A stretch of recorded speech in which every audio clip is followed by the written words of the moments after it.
আসসালামু আলাইকুম ভিউয়ার্স, কেমন আছেন সবাই? আশা করি সবাই খুব ভালো আছেন। আমিও আল্লাহর অশেষ রহমতে অনেক বেশি ভালো আছি। আজকের স্কুল খোলা ছিল, তাই আমার বাচ্চাদের নিয়ে স্কুলে আসছি। স্কুল শেষ হওয়ার পরে তারা বায়না ধরছে ফুচকা খাবে, তাই আমি তাদের একটু ফুচকা খাওয়াই বাসায় নিয়ে আসলাম। বাসায় নিয়ে আসার পরে তাদের ড্রেস চেঞ্জ করে দিছি, প্রচণ্ড গরম পড়তেছে। ড্রেস চেঞ্জ করার পরে তাদের নাস্তা দিয়ে দিলাম, রুটি আর ডিম তাড়াতাড়ি। তারপর সোজা রান্নাঘরে এসে ভাত বসিয়ে দিয়ে থালাবাড়িগুলো একটু ধুয়ে নিলাম। থালাবাড়িগুলো ধোয়ার পর ভাত এদিকে হয়ে গেছে, তারপর ডাল বসিয়ে দিছি। ডাল প্রায় হয়ে আসছে। এখন আমি এই ফাঁকে কিছু মাছ রান্না করব, সেই মাছগুলো সুন্দরভাবে একটু ধুয়ে নিতে আসছি। আসলে ক্যামেরায় যত তাড়াতাড়ি দেখায় কাজগুলো তো তাড়াতাড়ি হইলে কতই না ভালো হতো। যাই হোক, মাছ ধোয়া হয়ে গেছে। তারপর মাছটা রান্নার প্রস্তুতি নিতে আসি। প্রথম কড়াইতে তেল দিয়ে দিলাম, তারপর পেঁয়াজ দিয়েছি। পেঁয়াজটা একটু ভাজা ভাজা হয়ে গেলে তার ভিতরে একটা বড় সাইজের টমেটো দিয়ে অন্যান্য মশলাগুলো দিয়ে দিলাম। পেঁয়াজ, রসুন, জিরা গুঁড়া, ধনিয়ার গুঁড়া, হলুদের গুঁড়া, মরিচের গুঁড়া, এগুলো দিয়ে আসলে মাছ রান্না করতে যেই ধরনের মশলা লাগে সবগুলাই দিছি। স্বাদ মতো লবণ।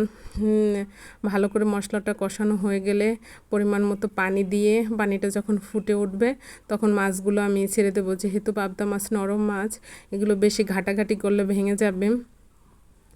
মাছগুলো কষানো হয়ে গেলে ঝোল দিয়ে আমি ঢাকনা দিয়ে ঢেকে দিছি। 5 মিনিট পর ঢাকনা উঠাইয়া একটু কড়াইটা নাড়াচাড়া দিয়ে দেব। এই তো আমার মাছ প্রায় কমপ্লিট। এই তো আমার মাছ রান্না শেষ হয়ে গেছে। আজকে আমার মেয়েরা বায়না ধরছে, তারা আলু ভর্তা খাবে। এই ফাঁকে আমি ওদের গোসল করিয়েও দিয়েছিলাম মাছ রান্না করতে করতে। গোসল শেষ করে তারা বললে, মা আমাকে দাও, আমরাই আলু ভর্তা বানাবো। তো বলছি, তোমরা ওটা বানাতে পারবে না, তোমরা আমাকে আলুটা ছিলে দাও, তাহলেই হবে। কারণ মরিচ ধরলে তোমাদের হাতে ঝাল লাগবে, চোখে লাগলে জলাইবে। তো সেই কথা শুনে তারা বলছে আচ্ছা ঠিক আছে। আসলে আমার মেয়েরা অনেক লক্ষ্মী, ওদেরকে আমি যেটা বলি ওরা সেইটাই করে। আসলে ওরা যখন কাজ বাজ করে তখন না আমার কেমন যেন লাগে, মনে হয় এই তো বড় হয়ে গেছে, এই তো অনেক বড় হয়ে গেল। দেখতে দেখতে দেখতে দেখতে কয়টা বছর কেটে গেল, বড় হয়ে গেল। যাই হোক, তাদের আলু সেলা শেষ হয়ে গেছে। আমি ভর্তাটা করে নেব। আজকের আমি একটু বোম্বাই মরিচ দিয়ে ভর্তা করব। জানি না এই মরিচকে আপনারা কোন দেশে কি নামে ডাকেন। অনেক দেখে শুনছি এই মরিচকে নাকি নাগা মরিচ বলা হয়। আমাদের বরিশালে কিন্তু এই মরিচকে বোম্বাই মরিচ বলে। আপনারা হাসবেন না প্লিজ। তারপর আমি ভর্তাটা করে নিয়েছি। এর ভিতরে কিন্তু আমি মরিচটা দিয়ে দিয়েছিলাম, একটু কেটে দিয়েছিলাম, সেটা ক্যামেরায় ওঠে নাই, কী কারণে ওঠে না আমি জানি না। যাই হোক, আমার ভর্তা করা শেষ।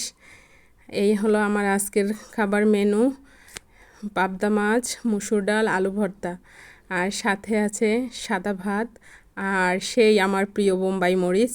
আজ এই পর্যন্তই। টাটা, বাই বাই, আসসালামু আলাইকুম।